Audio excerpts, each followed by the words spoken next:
My name is Aaron Lopresti. I've been a comic book artist, a commercial illustrator, and a writer for over 25 years. And this is my YouTube channel.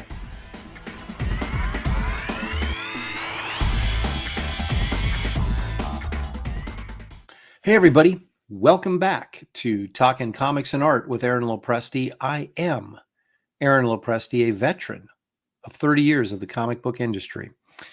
But I'm also a crazy collector, and this past weekend I was at the Cal Comic Con in Costa Mesa, one-day show, but it's an old-fashioned comic book show with a lot of great dealers that have a lot of great stuff.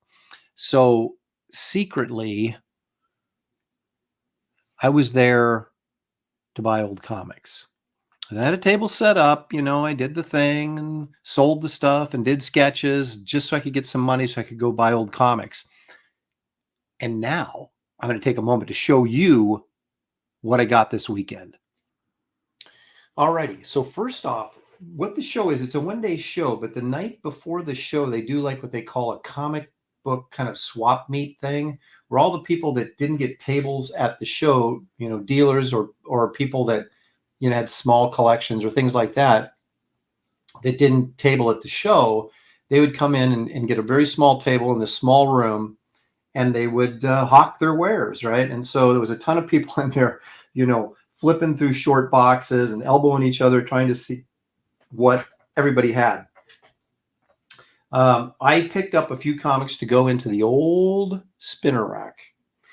Now these are, they're not in great shape. You can see these are, look at the spine on that, pretty well beat up. But like I said, they're going in the spinner rack, so they're not really, they're not collectible. They're just for kind of fun readership. And I saw this Anthro number 6 with these two cave girls fighting. I thought, this is a book that I need to get. So I paid like $4 for it. And story and pencils by Howie Post, inked by Wally Wood. How about that? That's interesting. You can always tell the wood, around the eyes and the mouth and things. It's telltale Wally Wood. Although I'm guessing he probably didn't spend as much time on this as he did on some of his bigger projects. But anyway, so Anthro was this kind of, I guess, humor caveman strip that DC was doing in the 60s. So I thought, this is a hilarious cover. This is like a conversation starter, right? So I picked it up. It's going in the spinner rack. Now I got another book for the spinner rack. Now this copy, as you can tell, is beat up. But what a great Joe Kubert cover. I mean, I would actually collect this book and find a near mint copy of it and put it in my collection just because I think the cover is awesome. You've got the, what's this guy called? The, is he the Laughing Man or just the Ghost? What the heck was this? The Gentleman Ghost. That's what it is. But you got this Kubert cover. You got the Egyptian mummy motif here, of Hawkman on the tomb and the real Hawkman getting squished and the Gentleman Ghost here. I just think it's a really cool cover. And this is Adam and Hawkman number 44.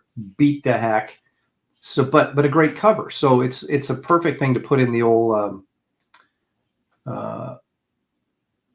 spinner rack because it's a cover that someone would want to pick up and kind of flip through and see what was in the inside.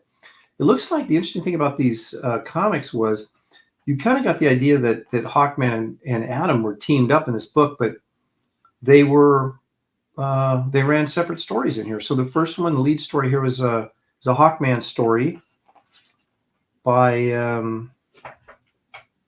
who did this? Well, I'm sorry, it's right in front of me. Murphy Anderson. I met Murphy Anderson in the elevator at Marvel Comics one time. Very nice gentleman. A big fan of his stuff. So Murphy was a really good, solid artist and storyteller. Figure work was always really strong. He also inked, was a really good inker too. And then you have The Atom by Dick Dillon and Sid Green. Story by Denny O'Neil. So you got an Atom story in here too. So two stories for the price of one. And this is 1969. So look at that cool cover. So that was the other one I got for the spinner rack. Boom. And then I went kind of a little bit more modern, if you can call 1974 modern. Kazar, Lord of the Jungle. I just picked this up. Now, I would collect Kazar 2. I've got Kazar number 1. I got a couple issues, various issues of Kazar. So I would actually get a near mint copy of this for my collection. But I just, I saw the Gil Kane cover. The guy wanted $4 for it, so I grabbed it. Now, you got Don Heck, did the pencils in here, inked by Mike Royer. It's not, wouldn't say either one of their best work, but again, just for kind of a little fun conversation piece to kind of flip through if anybody happens to be in the studio. But I got it mostly for the Gil Kane cover. So you've got this, you'll have this nice little, eye appeal. They're sitting in the spinner rack. So these are the 3 books that I bought that are going in the spinner rack. I think I had a total investment of like $12 in all 3 of these. So not much going on there. Now, let's see what I picked up for my collection at this convention. The first book I picked up was this issue of Defenders. I just like the Gil Kane cover. I do sort of collect the Defenders, and what I mean by sort of is I don't collect every issue, but I collect a lot of them, the early issues, especially the ones with the covers that I like. And it looks like my camera, once again, is going out, and I've got to replace it this week. I keep talking about it. It keeps banding on me. I keep fixing it, and then it keeps coming back to banding, so I apologize for that. But anyway, this is I got this at A1 Comics from Sacramento. They were there in Costa Mesa. And I didn't get a great deal on this book. The fair market value on this book is about $105. So I paid $100 for it, but it's a 9.2, maybe a 9.4. It's a really nice book. And I like the cover, wanted to get it. So I didn't want to, and I know the owner, so I wasn't going to haggle with him. I just said, I'll pay it. It's right around what it's worth. So that's close enough for me. So anyway, you got the Hulk facing off with the Blob and his little blue briefs there. I mean, it's like, if you were the Blob, would you be running around in your underwear and nothing else? I don't know. It's not the best look. But anyway, so I got this one, but let me show you what else I got. That was the least of the books that I picked up. I said it's not particularly a collectible book in the sense that there's something, major, but it was a cover I really liked, and so I added it to my Defenders collection. Now I got this, the FF 100. Now I've been wanting to get this for a while, and this book has really gone. It used to be around $100, and it's jumped up to about a $300 book or more in near mint condition. And as you can see, that this got priced at $150, and I actually got it for cheaper than that.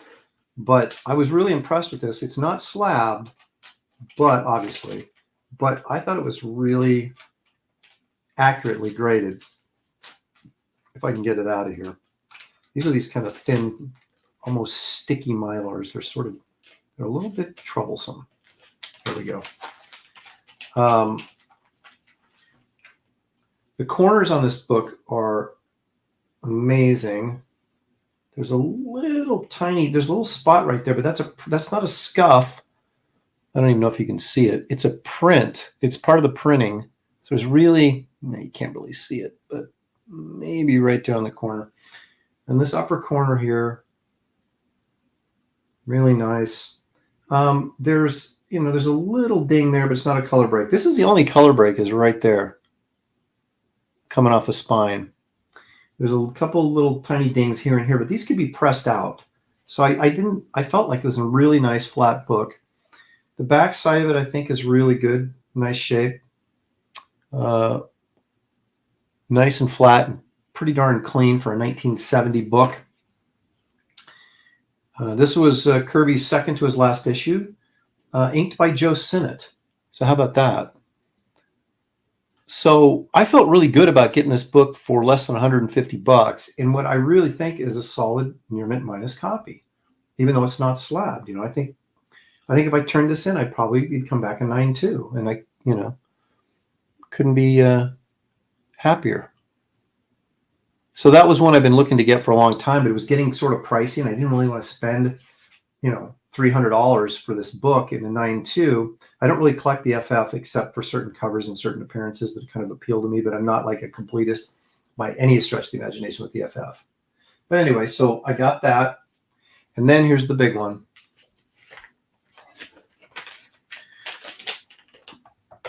Marvel Team Up number 1, 9.2 slabbed. Picked this up Sunday, just late. It was only a one-day show on Sunday, but like about 20 minutes before the show closed. And I made a pretty, what I felt was a pretty good offer on this book. He was asking $6 for it, and I offered him $5, and he took it. Which is right about, this book it blew up, was over $1,000, and it's dropped like a rock since then. And it's kind of readjusting, and it's back down to that, 500, 550. I wouldn't pay $6 for it. That's why I didn't. But I think $500, it was a pretty solid investment on this book. I think it's probably going to hold around that for a while before it'll, when the economy picks up again, I'm sure it'll start moving up again. But so this was the big one though, the 9.2 Marvel Team Up. Number 1, black cover. Those are always hard to get, without a bunch of crease marks on them and stuff, because they show everything. But you can sit here and, you can break down a 9.2 all you want, but once it's slabbed and it's a 9.2, it's a 9.2, right? Whether you agree with it or not. I happen to agree with it. I think it looks nice. But yeah, I was looking at all sorts of, Golden Age books and Silver Age books, but this seemed to be the best deal I saw on the floor. And it was a book that I wanted to get that I don't have, so I grabbed it. So all in all, I came in with that FF 100, which I really wanted, and that I've been looking for a long time. The Marvel Team Up is something I've been keeping my eye on for a bit, but it had gone up too much, too quickly, so I wanted to stay away from it. But now that it's come back down to what I think is a reasonable price, I jumped on it. And then, of course, the Defenders just, basically for my own sort of Gil Kane entertainment. But there you have it. That's what I picked up from the convention this weekend. Worked my butt off earlier in the day to earn enough money to buy these books. And then I went and kept, as I like to say, I kept the money on the floor. And so then we got the FF 100. And then, of course, the Defenders number 16. So that's my haul, plus the spinner rack books I got. I've got some more stuff that just came in the mail while I was gone this weekend. So we'll be doing unboxing videos of those real soon. But thank you for tuning in. I hope you guys will hit the like and subscribe button and notifications button in the whole 9 yards. And keep tuning in so I can do more of these fun unboxing videos as Shelly is yelling at the dog in the background. So thanks very much, and we'll catch you next time.